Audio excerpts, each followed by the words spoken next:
Bonjour à tous et bienvenue pour cette présentation de deck en moderne, donc le jeu qu'on appelle communément Storm, qui est une ancienne version puisque maintenant les gens jouent Faceless Looting et compagnie, avec des piocheurs un peu plus random on va dire.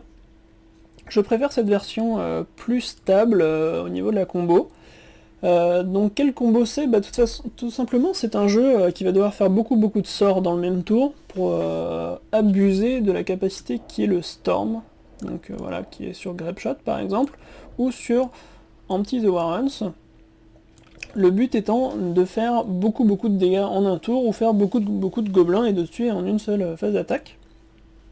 Alors pour y arriver, très simplement, beaucoup d'accélérateurs de mana, donc à 2 et à 3 mana pour les Sitting Songs, qui ajoutent donc soit 3 rouges, soit 5 rouges pour les Sitting Songs, ou qui, pour Manamorphose, changent les couleurs de mana, ce qui va être très intéressant pour pouvoir jouer des piocheurs, qui sont ici, qui coûtent une seule mana bleue, voire 0, puisqu'on peut payer 2 points de vie, ou Desperate Ravings, qui nous fera piocher des cartes, mais qui est plutôt une carte de late game, quand on veut récupérer du card advantage, quand on pioche un peu beaucoup de terrain sur certaines parties, ça nous permettra de repartir dans la partie justement avec cette carte là.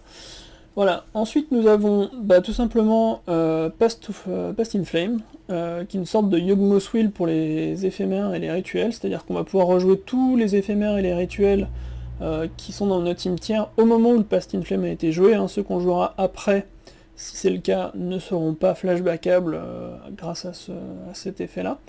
Il faudra rejouer le Past in Flames, mais comme il est lui-même flashback, eh bien on pourra le rejouer depuis notre cimetière. La dernière carte du jeu, c'est les Pyromancer Ascension. Alors ça, c'est vraiment une carte clé du jeu, puisque avec n'importe quelle ascension sur table, en général, on va gagner la partie, puisque le fait de doubler les sorts va être vraiment énormissime. Le fait de mettre les marqueurs va être très simple en général, puisque avec tous les piocheurs qu'on a, on va poser la Pyromancer Ascension, faire passe-passe, Serum Vision, Gitaxian Probe quasiment dans le tour, et on va forcément repiocher des cartes qu'on avait déjà, donc soit des accélérateurs de mana qui nous permettront de doubler la mana que ça fait, soit des piocheurs, d'autres piocheurs, et donc mettre le deuxième marqueur. Très souvent, même en partant en combo, on peut finir avec 20 marqueurs dessus, il n'y a pas trop de soucis là-dessus. Donc voilà, c'est un jeu combo, puisqu'il faut quand même arriver à aligner un paquet de sorts pour pouvoir tuer au Grapeshot ou à l'Empty the Warrens.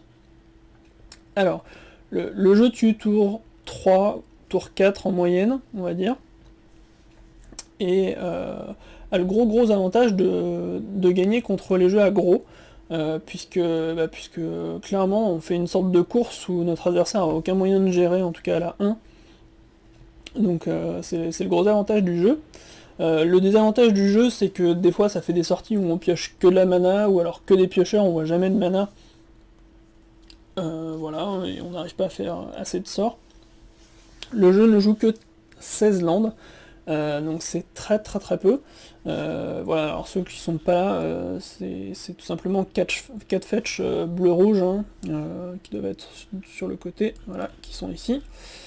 Tout simplement, voilà, on n'a même pas besoin de bilan de Ravnica de l'époque, de fonderie sacrée. Non, c'est pas fonderie sacrée, c'est Sulfur Vance, quelque chose comme ça. Voilà, donc le jeu joue très peu de landes, il faut quand même garder une main avec au moins une source de bleu en général pour pouvoir faire les piocheurs du début et revoir une source rouge derrière. On a ensuite un sideboard qui est, bon, peut-être pas très optimisé pour celui-là, mais bon, qui a le mérite de ce qu'il est.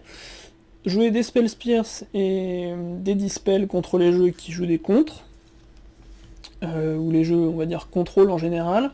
Des Echoing Truth pour les jeux qui risquent de jouer un peu la même chose, donc des Empty the Warrens et compagnie. Un Empty the Warrens en plus, tout simplement pour éviter de se prendre trop de hate sur les conditions de victoire. Des Lightning Bolt, alors les Lightning Bolt c'est aussi une condition de victoire, hein. Avec les Pyromancer Ascension, on peut poser 2 ascensions facilement en partant en combo, en les chargeant, donc forcément en triplant les Lightning Bolt, sachant qu'on peut faire des Lightning Bolt flashback. J'ai très souvent tué des gens aussi comme ça, sur Pyromancer Lightning Bolt.